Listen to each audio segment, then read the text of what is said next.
Bismillahirrahmanirrahim. Sebentar lagi akan ada hari raya Idul Adha. Jadi kalau kita punya uang mau digunakan untuk amal akhirat, digunakan untuk tabungan kita di akhirat, ya, akan kita bawa ke akhirat uang itu. Jadi uang itu bisa dibawa mati, ya, dengan cara disedekahkan dan sebagainya, ditasarufkan ke jalan Allah.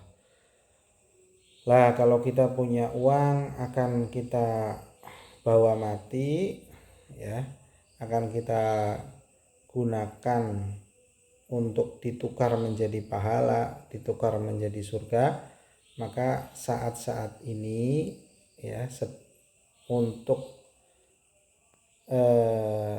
menggunakan penggunaan yang paling utama adalah digunakan untuk membeli hewan kurban, ya. Jadi membeli hewan kurban untuk berkorban itu, korban itu lebih utama dibandingkan sedekah, ya. Jadi sedekah sunnah yang biasa itu pahalanya kalah oleh sedekah berkorban, ya. Jadi korban lebih utama dibandingkan sedekah untuk masjid, sedekah untuk tetangga, untuk saudara. Lebih utama digunakan untuk membeli hewan kurban dan untuk berkorban, ya.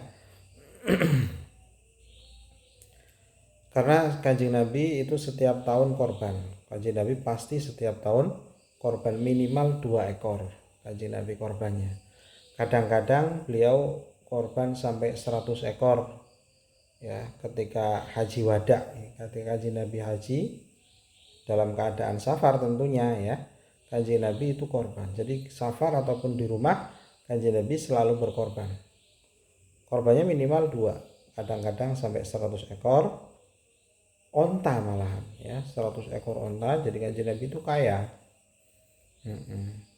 Kadang-kadang kaya, ya, kadang-kadang juga beliau miskin karena hartanya selalu dihabiskan di jalan Allah. Nah, Kanjeng Nabi itu ketika haji wada korbannya 100 ekor onta. Beliau menyembelih sendiri sejumlah 63, ya, sebagai isyarah bahwa Kanjeng Nabi itu nanti wafatnya umur 63 tahun. Kemudian yang sisanya itu diselesaikan oleh Sayyidina Ali bin Abi Thalib, menantunya beliau. Jadi Kanjeng Nabi selalu berkorban. Bahkan sebagian mazhab lain seperti mazhab Hanafi itu mengatakan bahwa korban itu hukumnya wajib setiap tahun bagi yang mampu. Jadi setiap tahun itu wajib untuk berkorban. Jadi berkorban itu pahalanya besar sekali.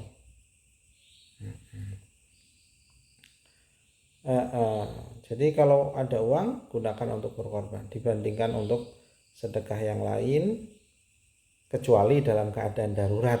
Kalau dalam keadaan darurat seperti adanya bencana atau punya keluarga atau tetangga yang sedang sangat membutuhkan, kelaparan sekali misalkan, atau tidak punya pakaian yang menutupi dan sebagainya, maka keadaannya bisa berbeda, ya. Maka bisa jadi sedekah kepada tetangga itu lebih utama, kepada saudara, kalau dalam keadaan mendesak, ya. Jadi sedekah yang paling utama saat-saat ini adalah untuk berkorban. Baik. Assalamualaikum warahmatullahi wabarakatuh.